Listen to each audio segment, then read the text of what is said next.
बौद्ध निर्वाचन मंडली को नुआ सरकार रे मिलू उपयुक्त प्रतिनिधित्व 2024 निर्वाचन रे पश्चिम ओडिशार अन्यतम प्रमुख जिला बौद्ध जिले में एकमात्र संसदीय आसन कंधमाल और 2टी विधानसभा आसन बौद्ध और कंटामाल आसनरू बीजेपी प्रार्थी निर्वाचित होइछन्ति।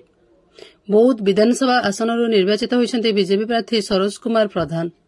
5 थर बौद्धरू विधायक रूपे निर्वाचित होई आसिथिबा बीजेडीर भेटरेनिंग लीडर प्रदीप कुमार अमात पराजित होइछन्ति। बौद्ध जिले प्रवाहित होइछि परिवर्तनर हावा। विगत सरकार मानंकरे बौद्ध को गुरुत्व दिया जाई आसिअछि।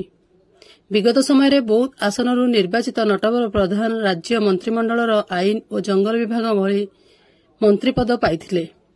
स्वर्गत हिमांशु शेखर पाढ़ी उपबाचस्पति आसन अलंकृत करथिले।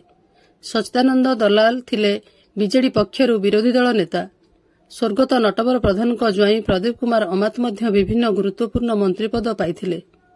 तेणु संप्रति गठित होगाकू जाउथुबा नूतन मंत्रिमंडल रे बौद्ध को उपयुक्त प्रतिनिधित्व दियाजिबा पई निर्वाचन मंडली रे अधिवासी मानक पक्षरु दाबी हेउछि।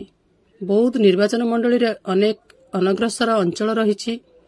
एही विधानसभा क्षेत्र रे बसवास करंती अनेक तफसिल युक्त जाति जनजाति और अनेक पछुआ वर्ग लोके। तेणु मंत्री परिषद रे बौद्ध को यथाचित प्रतिनिधित्व प्रदान करागले निर्वाचन मंडलीर उपयुक्त विकास होई परिबो बोली मत प्रकाश पाउछि। बौद्ध निर्वाचन मंडली रे विकासर धारा जारी रखिबा पई एहा एकमात्र आवश्यक बोली बुद्धिजीवी माने मत रखिछन्ति।